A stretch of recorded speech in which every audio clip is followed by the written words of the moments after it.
thinking about building your dream home in 2025 in Southwest Washington?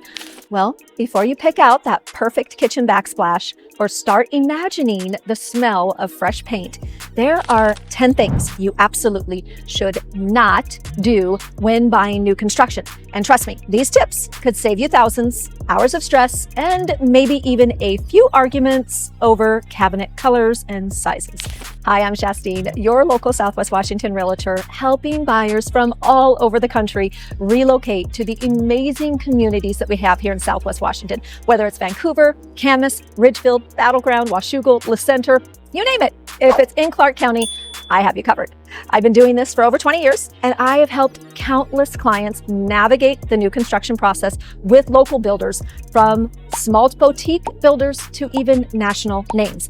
And here's a thing. There is a lot you need to know before you sign that contract. So stay tuned, because we're going to get into it right now.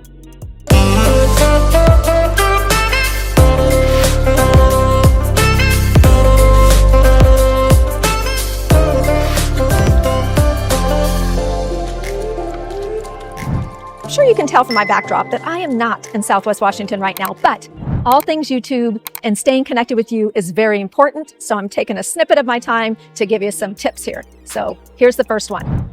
Don't start without a budget. I know, it seems obvious, right? But with new construction, that base price you see on that flyer or on the internet is just the starting point. You have the lot premium, which I have seen anywhere between $3,000 to $12,000. And may I also mention there are structural upgrades, design center upgrades, and well, all of a sudden, you're at about an $80,000 upswing that you did not actually prepare for. And around here, things like taller cabinets, upgraded appliance packages, and even extended garages for boats and RVs, which are popular, well, they're not included in that base price. So figure out your total budget first, then stick to it. Number 2, don't forget having your own agent. That friendly face in that model home, and I love them, by the way, they work for the builder. Their job is to protect the builder's bottom line, not yours. And I have been able to negotiate closing cost credits, upgraded flooring, and special inspections for my clients that you would never know were possible if you just worked with the builder's rep alone. And in case you're wondering, builders are buyer agent friendly, which means they will pay an agent commission, not you. But beware, some builders do require that your realtor register you, or even make it mandatory that they come with you on the very first visit. If they don't, then you won't get to have your own representation without paying for it yourself. Of course, there are a couple that just won't let you have representation, so you need to beware. Number 3, don't shop without a must-have list.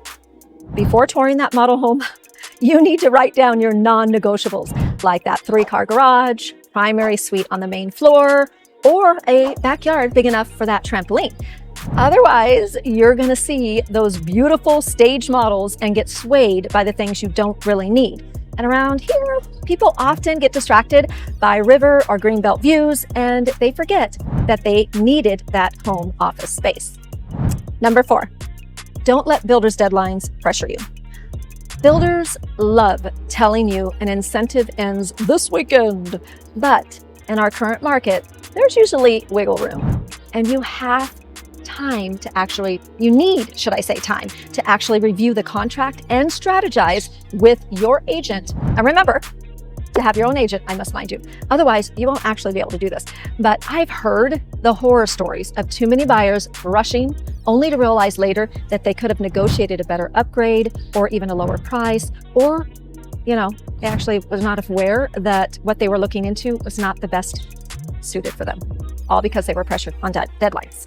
Number 5, don't go silent with your project manager. Okay.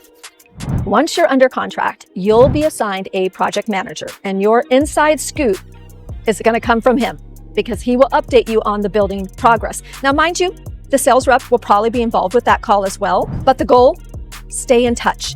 Weekly check-ins are ideal and should be expected by the project manager or the sales rep. Here's a pro tip for you. Have that weekly check be documented. So if they do calls, ask them to also send you a recap of that call or send an email to them to confirm the conversation. Sometimes dates are given and there can be project delays and things can get lost in translation. And unless they're in writing, there's nothing there to jog your memory. Lastly, you may be tempted to visit the site often, but don't pop in daily at the job site. That can actually slow things down and drive the crew nuts. So every now and then, it's a good thing, but not daily. Number 6, don't skip the home inspection. And yes, I hear this all the time, but it's brand new. Do I need a home inspection? Yes, it still needs an inspection. I've had inspectors find improper window installation, damaged foundation, and improper clearance for attic accesses, among other things, of course. So the inspections are very important. Plus, they are a great resource for warranty claims during the first year. Number 7, don't delay your financing. And I know homes are going to be about 6 to 9 months out, so why start it now? You need to. You need to keep your financing active and in order because rates cannot be locked until about 60 days before closing, but you still want to stay ready. Also, if you're moving here from another state, make sure your lender is familiar with Washington property tax structures and closing timelines. I have had some hiccups, and other agents have had many hiccups when it comes to out-of-state lenders. So make sure that they are aware, make sure that they actually communicate with us if they're not aware, because sometimes they'll act like they're aware, but they're really not aware.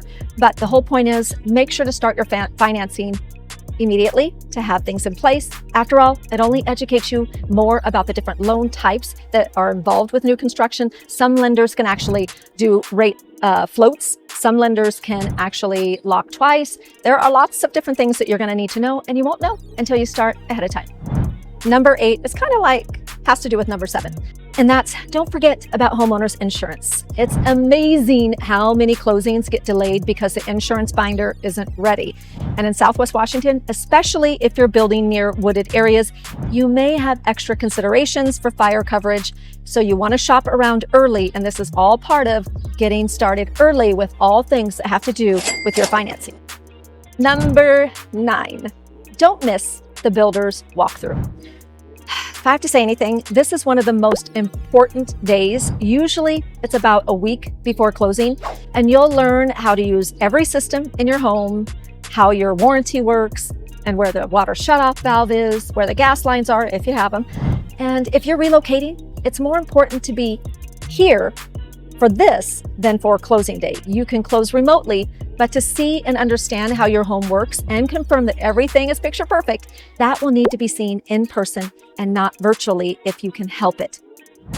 Now I get it. There are times where you can't, and that is okay if you have your own agent and not the site agent, because your own agent is going to be that one person in your ball court watching and working for you. And I have actually been the eyes, ears, and feet on the ground for my clients for these. And in this situation, it does work. And so I will actually video my clients in and be there as their extra set of eyes for them. It's important. Number 10, the last one. Don't forget that after move-in cost. Sometimes we're so distracted with all the fine little things that we're going to have as conveniences in our home, but we sometimes overlook blinds, certain parts of landscaping, and maybe even sections of fencing, especially if you don't want your backyard to be an open invitation for your neighbor's dogs. And of course, I can help with that. I have many contractors that I know that I connect my clients with after closing that can begin to give those services when their budget is ready or when the timing is ready. And so it's all part of the process of having an agent in your court helping you with the final bow on that beautiful home after it closes. Building a new home in Southwest Washington can actually be really exciting and a little overwhelming, and there are a lot of steps.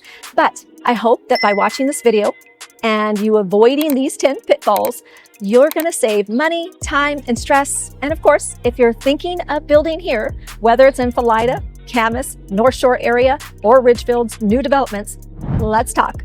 I know the local builders, their reputations, and what incentives they're offering right now. And I'll make sure that your dream home is actually a reality.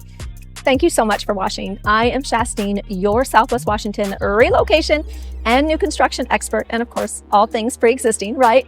But thank you for watching. And of course, until next time, I hope you have a great home buying and selling day. I'll see you on the next video.